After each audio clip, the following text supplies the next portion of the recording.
আমাদের ইমানের কতটুকু, আমাদের ইমানের কতটুকু একটু চিন্তা করেন তো। কথা বলে গাছে কথা বলে গোপালগঞ্জের মধ্যে গাছে কথা বলে কিছুদিন বসে থেকে দিল, এবং দেখলাম সেটাকে কেন্দ্র করে বিভিন্ন টাকা পয়সা বিভিন্ন জন বিভিন্ন কিছু দিচ্ছে। সময় সাপেক্ষে কথা বলছি আর কি। এখন দেখেন মুসলমান ভাইরা, আমাদের সমাজের মধ্যে ঘরের কোনায় মহিলারা আসল পায়, তাই না? মহিলারা আসল পায়, মহিলাদের কাছে দিন আসে, মহিলাদের কাছে বাবা আসে, মহিলাদের কাছে মোস্তফা আসে না। এগুলো হচ্ছে এক একটা ফিতনার অন্যতম হাতিয়ার, শয়তানি হাতিয়ার। শয়তান আপনাকে আমাকে ধোঁকা দেওয়ার জন্য বিভিন্ন পদ্ধতি অবলম্বন করে। সেই অর্থাৎ আব্দুল কাদের জিলানী আল ইলাহি রাদিয়াল্লাহু তাআলা মুখে এই হযরত শাহ মুহাম্মদ দিলির রহমাতুল্লাহ আলাইহি ওয়ালা কিতাবের মধ্যে উল্লেখ করেছেন যে একটা মেঘ গৌস পাকের আব্দুল কাদের জিলানীর মাথার উপর উঠছে। হঠাৎ করে এই মেঘ আলোকসজ্জিত হয়ে গৌস পাকের সামনে অবতীর্ণ হয়েছে, বলে যে আব্দুল কাদের, আমি তোমার প্রভু, আমি আদেশ দিচ্ছি আর তোমাকে ইবাদত করতে হবে না, তুমি যা ইবাদত করেছো যথেষ্ট হয়েছে। সাইয়েদ ডক্টর আব্দুল কাদের জিলানী চোখ বন্ধ করে কোরআন সুন্নাহর উপর চোখ ঘুরিয়ে নিয়েছে, শরীয়তের মাসালাগুলো গবেষণা করেছে। দেখে যে এমন কোন জায়গা নেই, এমন কোন আয়াত নেই, এমন কোন হাদিস নাই, এমন কোন নিদর্শন নাই যে আল্লাহ পাক রব্বুল আলামিন নিষেধ করেছেন আমার ইবাদত শেষ হয়ে গেছে। বরঞ্চ আছে মৃত্যুর আগ মুহূর্ত পর্যন্ত সাকারাতের বিছানায় শায়িত হয়ে গেলে একজন মুমিন মুসলমান একাত্মবাদ আল্লাহর ইবাদতে রাসূলের রিসালাতের উপর ঈমানের উপর মজবুত থাকা হচ্ছে একজন মুমিনের উপর বড় সুবহানাল্লাহ। সেই বক্তব্য দরবারে ছিলেন, বলেন লা হাওলা ওয়ালা কুওয়াতা, শয়তান বিতাড়িত হয়ে গিয়েছে। আর এক্ষেত্রে যদি আমাদের কাছে যদি আসি, গাছে কি বলে কথা বলে, তাহলে আমরা কি হয়ে যাব? পাগল পারা হয়ে যাব, টাকা গরু ছাগল যা যা আছে সব দেব। এগুলো হচ্ছে শয়তানের ওয়াসওয়াসা। এগুলো হযরত মুহাম্মদ সাল্লাল্লাহু আলাইহি ওয়াসাল্লামের ব্যাপারে জামিউল মুজাজ্জা অষ্টম খণ্ডের মধ্যে রয়েছে। মক্কার একজন ব্যক্তি, তার নাম ছিল ওয়ালিদ। এই ওয়ালিদের একটা সোনার মূর্তি ছিল। ওই মূর্তির মধ্যে হঠাৎ করে ওই ওয়ালিদ নাড়াচাড়া অবলম্বন করলো, নাড়াচাড়া খেয়াল করলো, মূর্তি হঠাৎ করে নাড়াচাড়া করতেছে। এইভাবে নাড়াচাড়া দেখে ওয়ালিদ হঠাৎ করে মূর্তির মুখ থেকে কথা শুনছে। মূর্তি বলছে স্পষ্ট আদি ভাষায়, এ ওয়ালিদ, তুমি আমাকে পূজা করছো, আমি তোমার উপর সন্তুষ্ট হয়েছি, আমি তোমার প্রভু, তোমার দেবতা। আর মুহাম্মদ রাসূলুল্লাহ একজন বড় নবী, সে কোন নবী না, সে কষ্ট নওজুবিল্লাহ বলে, নওজুবিল্লাহ জুড়ে করে, আমার রাসূল সত্য নবী কিনা আপনার এই সাক্ষী দুজন ফেরেশতা লিখে ফেলেছে, আপনার আমলনামা পারি হয়েছে। সুবহানাল্লাহ বলেন না? এই সুবহানাল্লাহ আওয়াজ, আল্লাহর জিকিরের আওয়াজ এমন হওয়া চাই।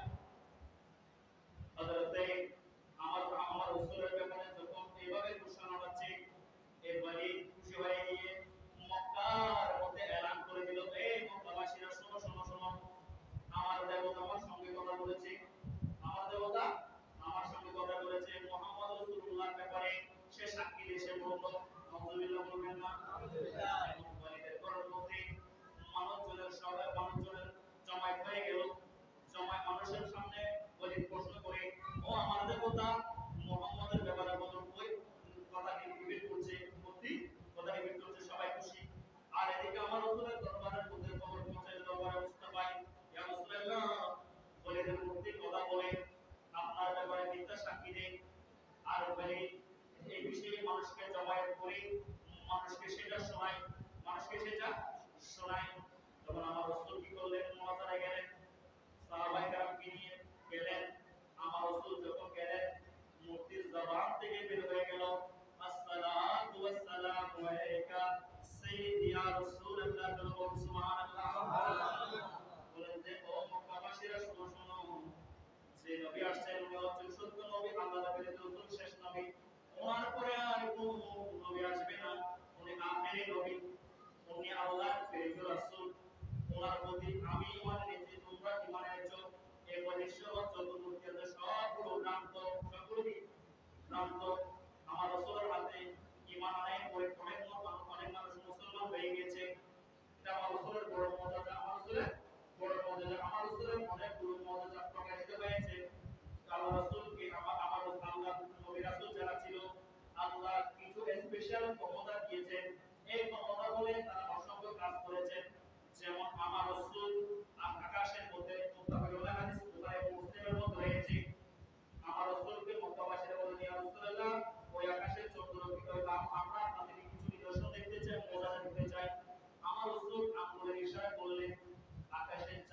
বিচলিত হয়ে গেল।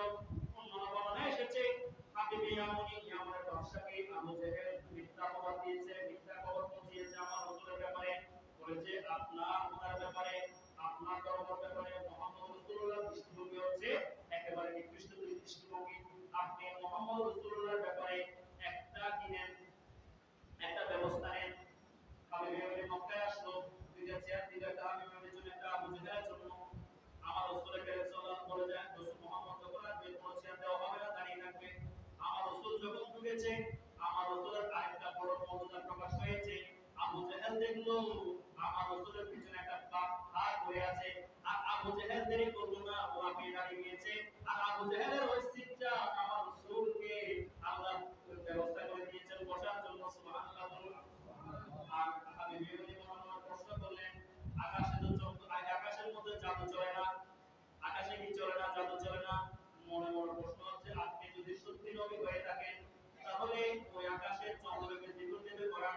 আমার রাসূল হাবিব ইয়ামনির মনের প্রশ্ন আল্লাহ আমার রাসূলকে জানিয়ে দিয়েছেন, আর আল্লাহ যেহেতু জানিয়ে দিয়েছেন আমার রাসূল আর দেরি করে নাই।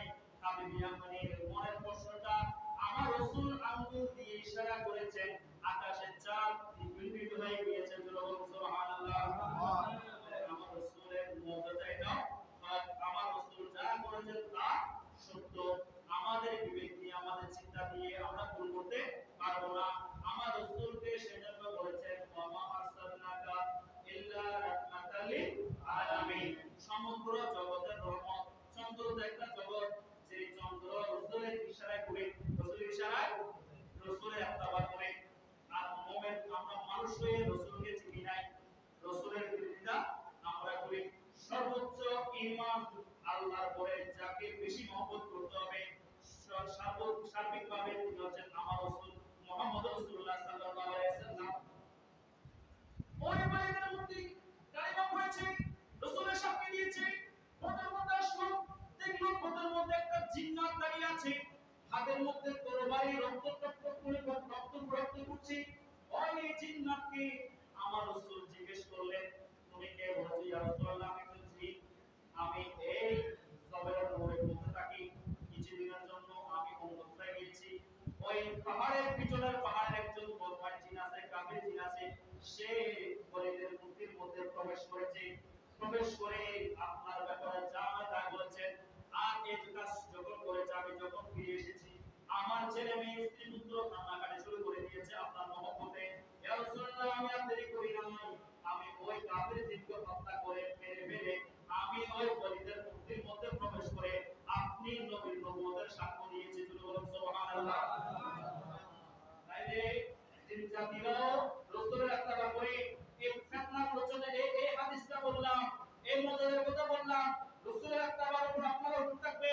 বর্তমান সময় ফিতনা, গাছে কথা বললে, বাসি কথা বললে, গাছ থেকে পানি বের হলে, রক্ত বের হলে, কোনো কিছু বের হলে, কোনো আপনার কাছে অপরিচিত কোনো পদার্থ বের হলে মনে হবে এই গাছের মধ্যে হয়তো আল্লাহর ওলি আছে। তাইলে আপনাকে ঈমানের বলে বলেন হলে আপনাকে সাবধান থাকতে হবে।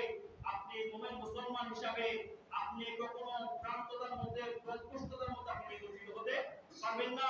রাসূলের যুগে জিনজাতিরা জিন্নাতরা এসেছে, মূর্তির মধ্যে ঢুকে রাসূলের নামে মিথ্যাচার করেছে। আবার কত জিন আছে, মুমিন জিন আছে, ভিতরে ঢুকেছে, রাসূলের সত্যতা প্রমাণ করেছে। তাহলে গাছের মধ্যে জিন জাতি ঢুকতে পারে না? মহিলাদের কাছে বদমাশ জিন আসতে পারে না? দীর্ঘ আগুন থেকে তাকায় তাকিয়ে না, সূরা জিন আমার দিয়েছে, জিন হাজির করার মতো অসংখ্য তাকবীর মুমিনদের কাছে আছে।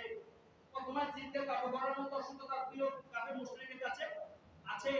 আপনাকে যদি জিনরা কোনো একজন মহিলার কাছে জিন আসছে, শয়তান আসছে, আজ পর্যন্ত শুনি নাই কোনো একজন আল্লাহ আলেমের সঙ্গে বসে বসে দেখা করেছে, উনি আসন নিয়ে বসেছে, আজ পর্যন্ত কোনো আলেমকে শুনি নাই।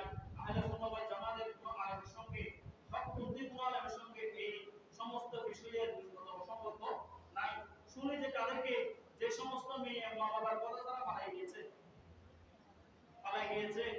আবদ্ধ অবস্থা বিয়ে করেছে, বদনামি আছে, এক খারাপ ঝগড়া এক খারাপ দুশ্চরিত্রা, এই সমস্ত মহিলাদের উপর বাধা হাজির হয়।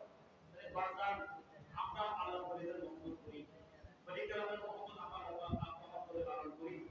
ওলি কেরামের কি ফায়দার মত আছে?